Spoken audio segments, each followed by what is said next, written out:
Hey guys, Jim Shields here from Jack's Wealth Investments. I want to introduce you to my building partner, Chris Frank from SI Homes. I'm a partner with SI Homes, as you guys know. When we first started this build-to-rent venture years ago, Chris was our building expert and remains our building expert and has helped us do hundreds and hundreds of homes now with great integrity and great results. A question a lot of you guys have been coming up with that I wanted to bring in Chris personally to talk about is the use of well and septic. Now, well and septic here in Florida is actually a very well-known thing. In fact, about 28% of all houses of the 9.6 million homes in Florida are on well and septic. So it's a very used system down here, but it gives a lot of confusion for our investors coming in from all over the world. So I wanted to bring in my building expert and partner, Chris, to explain a little bit more about it. Chris, what has been your experience with well and septic, and how has it worked? Sure. Well, I have a lot of experience with it because my personal home is on a septic system. So, some of the great things about septic are the fact that you don't have a sewer bill. So for what we do in our build to rent model, it's really efficient for the tenant because the tenant isn't having to pay, that hefty utility bill because the properties are on a septic system. And what does the maintenance look like on a septic system? Well, every 4 to 5 years, we pump our septic system at my personal home, and we recommend that for all of our clients that we manage properties for. And that costs anywhere from $200 to $400, depending on the property and the size of the septic tank. So it's a very minimal cost every 4 to 5 years. And these systems are designed to last a very long time. So I would tell you that you could probably expect a 20-year life out of these septic systems. I'll tell you, we manage properties today here in Jacksonville that were built in the in the 70s that still have the same septic system in the grounds.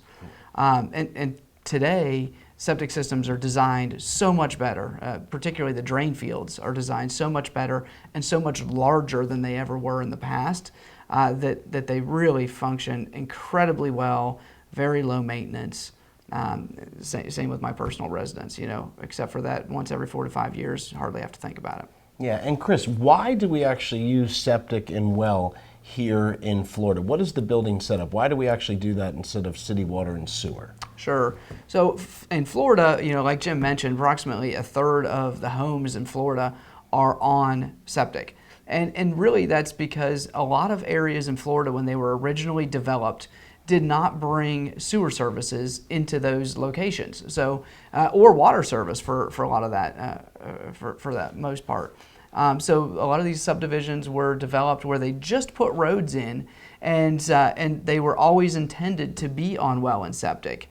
Now, in some communities, the cities are going back and they're putting in utility services, water and sewer, but that's a slow process, and it takes a lot of time for the cities to get to all these areas because there are so many properties that are on septic, and it's a pricey proposition for the local municipalities to have to figure that out. Yeah, and one of our favorite markets right now is Cape Coral. As you know, a lot of you are interested in investing in Cape Coral or already have invested in Cape Coral. There's actually different zones for Cape Coral where the municipality has said at some point you're going to have to switch over from well and septic to city sewer, at least. Not the well, but the septic would have to be changed over.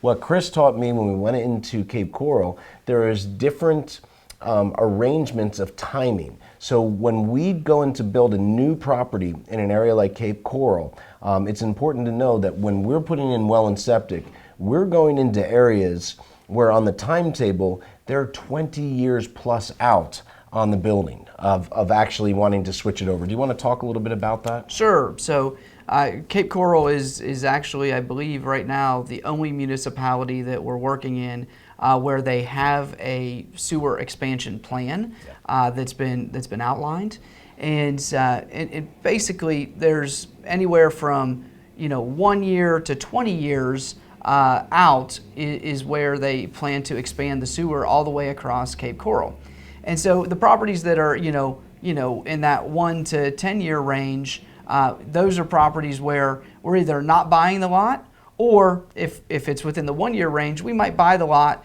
and wait until sewer comes in to build on that lot. The remainder of the properties, the ones that we're selling that are on well and septic, those are in that 10 to 20 year or maybe never range. So the city does not have funding for all of their plans at the moment.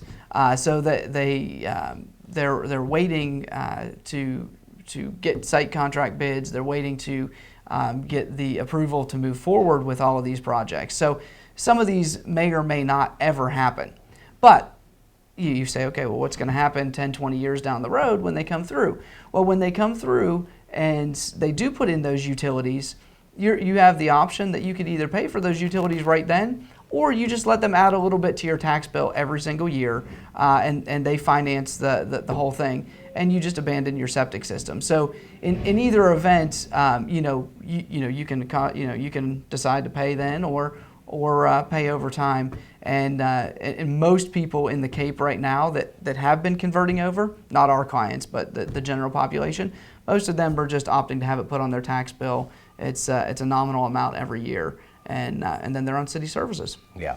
So overall, what we found is, again, it's important to know here in Florida, the way that the utility structures were set up in some areas, even though they're high growth areas, very strong areas, high rental demand areas, certain utilities aren't available, whether it's sewage or if we have to use wells, there wasn't city water available. But with today's standards, and again, in Florida, it's not an uncommon thing. Again, almost 30% of all properties here are on septic and well. So what we found with building to today's standards, with the improvements of both well systems and septic systems, you can get actually a better financial advantage because you have less billing for certain utilities, as you know, with the city if you don't have city water or city sewage. And someone like Chris, who lives in it personally, has had a great experience with it, lives in it. Our director of sales, who a lot of you know, Jennifer, she built a beautiful home about 2 years ago on well and septic. So it's something that you might not be used to for where you live, but here in Florida, they're a very acceptable system. The last few years, especially, I'd say the last 5 to 10 years, the improvement in septic systems and wells, like Chris said, the drain fills, make them just as advantageous, I believe, as city water and sewage, and can actually be more economic. So as you're looking to move forward, we want to match you up with the right property, but please know that this is not something that should make you hesitant if your concerns were effectiveness and efficiency, because both those things are accomplished and still get you into great high growth areas. So Chris, thanks for being here today. Just wanted to bring you in as our building expertise on well and septic, and we look forward to continuing to work with you guys. Take care.